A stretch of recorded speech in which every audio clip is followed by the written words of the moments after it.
Hey guys, what's up? It's Charlie here, and today we're going to be looking at 10 crazy laws that only exist in North Korea. North Korea is one of the most bizarre countries on earth. With no other countries or unions around to interfere, they can enforce any laws they want on their people. And these are the craziest of all of their laws. Before we start, be sure to like the video and subscribe, and comment I subscribed and I'll try to reply.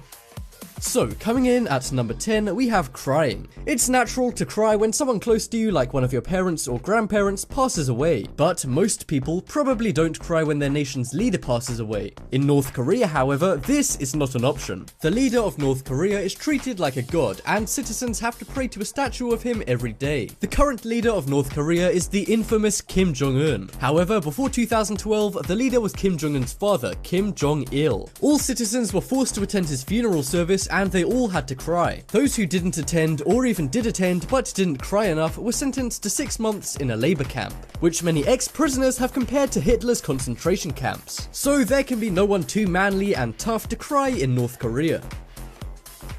Next up, we have haircuts. When you go to your barber or hair salon, you might get a conservative haircut or a more out there haircut. It's nice to have a choice, right? Well, in North Korea, you don't have this choice. Not only do you have to get a conservative haircut, you also have to pick from a government-approved selection of just 14 haircuts, with women generously being allowed 18 haircuts. The country really seems to care about hair, as in 2004 they released a 6-part TV series called Let Us Trim Our Hair in Accordance with a Socialist Lifestyle. The title might not be that catchy, but with the lack of TV stations in North Korea, the show pulled in a good amount of viewers. The government also have surveillance cameras in public places to catch people who don't have state-approved haircuts, to catch and punish any crazy rebels who decide to get their haircut a centimeter too short.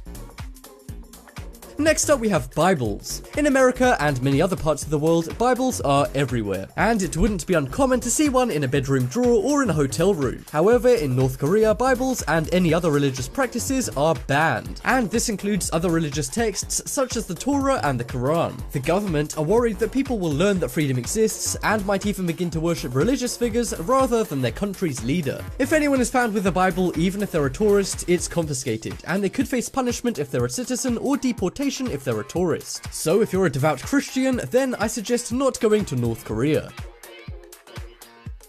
Next up, we have television. For many, watching TV is a popular pastime, whether you like to binge watch trashy TV or keep up with current events. Well, in North Korea, there's only 2 television channels available, but it's not exactly HBO and ABC. The channels are owned and strictly controlled by the state, and the purpose of both channels is to promote North Korean propaganda. One of the channels shows public service announcements of propaganda such as the hair series that we talked about before. The other provides news, however the news is often inaccurate and revolves around promoting Kim Jong-un, and of course criticizing and lying about the United States and its allies.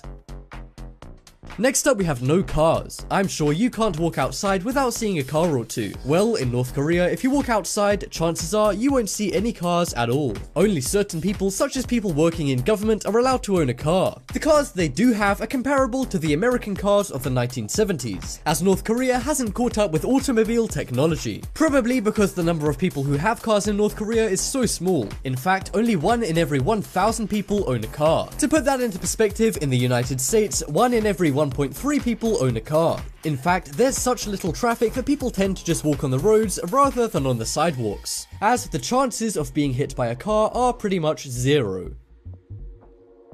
Next up, we have free time. While it's not good to lounge around all day doing nothing, it is nice to relax after a long day's work. However, in North Korea, there's no room for free time. Everyone must work at least 70 days straight, and if they want to take a day off, they have to pay a lot of money. The citizens have a 6-day work week with an extra 4th day of volunteer work. This means there's no free time in North Korea. This is so the economy is as good as they can make it. Because North Korea doesn't trade with other countries, their economy is very weak, and North Korea sees people as resources rather than people, so simply use them for labor.